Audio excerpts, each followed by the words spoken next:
All right, YouTubers and motorcycle enthusiasts, I'm fixing the brake and clutch levers on a obviously that guy's broken, and so I'm replacing the brake and clutch levers on my RMZ 450. And after doing a little bit of a research, trying to figure out what I needed, what was the best thing to get, and trying to get a good price, looking all over the place on eBay, Amazon, and just the internet in general, I found these guys, these Streamline Reflex breakaway levers. So basically, I got them from Rocky Mountain ATV and MC, and for 63 bucks and some change, shipping and all. And took a while to get them, unfortunately. And like I said, it took a while to do a little bit of research. I learned a lot by searching the YouTube videos, how to properly set these up so they don't break. Almost feel like I could have bought some stock ones and saved some money if I just would have done some of the things that I saw in the YouTube videos, but I didn't want to take a chance, especially because I live in an urban environment. I live in the city in Chicago, and a lot of concrete, and that's how I broke my clutch lever, my brake lever, my right brake lever. That's how I broke it in the first place. I dropped the bike on concrete on the street, and so I got this breakaway. It folds back, and then, like I said, some of the information I got online from YouTube, basically if you position these correctly on the bike, and I'm going to show you what's incorrect right now. This is a good example of what not to do. Basically right here you could see the handle right there. You could see the handle here and the brake lever here, or the clutch lever. Actually, this is the clutch lever, and it's kind of protruding out from the handlebar.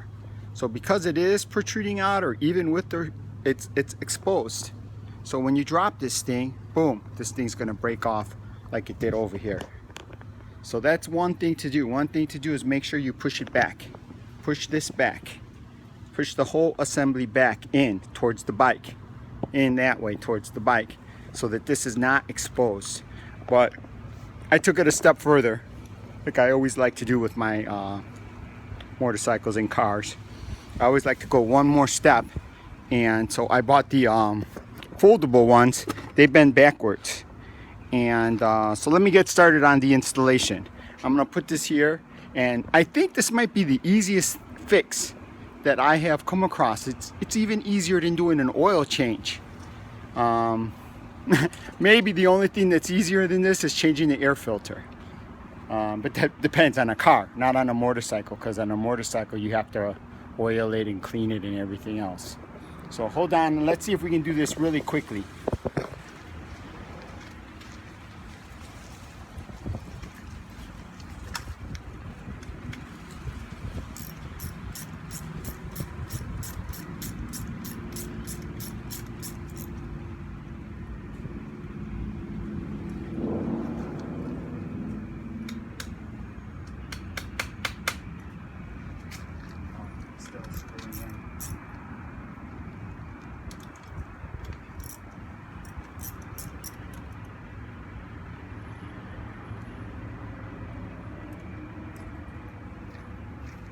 Okay, so I took it out.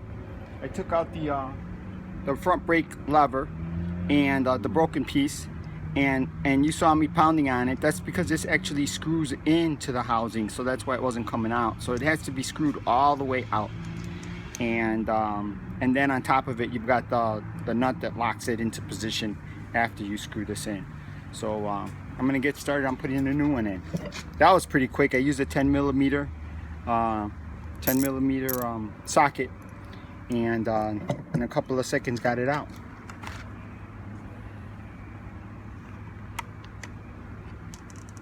Alright, so this is the new brake, the front brake lever, and let me get it out of here and show you what this is about. From Streamline. Seemed to be a pretty good price compared to other things, but out there on the market. So the lever goes this way, right, when you're pulling on it, and then it can also go forward.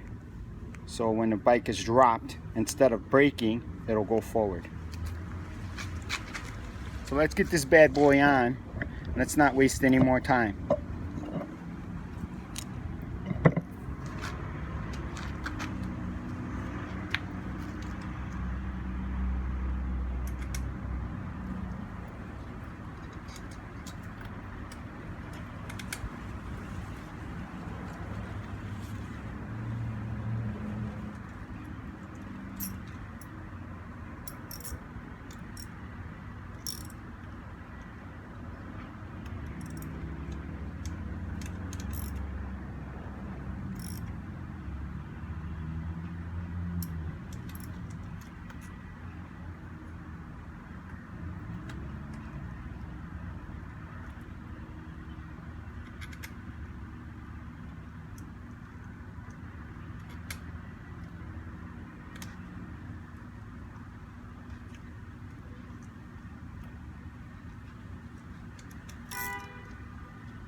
Alright, that's it for the front brake lever. That was pretty straightforward. I did have to push the lever in a little bit like that because the hole was not lining up for the bolt, and that bolt, like I said before, screws in, and it wasn't really screwing in easily, so I didn't want to strip it. So I checked it out, looked at it, and ended up pushing it in a hair, pushing it in like that. From here, I just pushed it in so that the hole was lined up properly, and the bolt can get screwed in.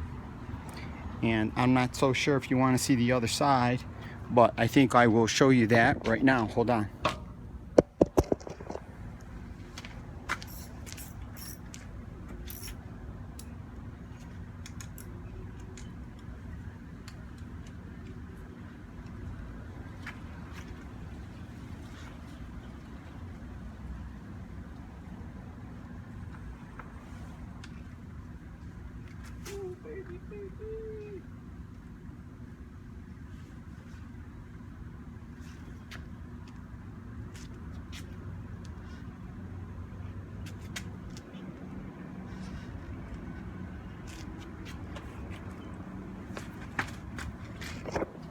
So I'm not sure what the story is with this, but it is a little different. This is looks like an 8mm. The sun's back there, so I'm gonna try to block the sun a little bit, but looks like we're dealing with an 8mm bolt right here, and looks like its setup is pretty different, so it might be a little bit more complicated. But let's see if we can do this in a couple of minutes here.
Alright guys, I think that's going to be the end of the video. At least I'm going to pause it for right now. And I dropped the nut. So, the fact that it's the fall here in Chicago doesn't make it any easier. There's some leaves on the ground, so it's easier for the nut to get lost.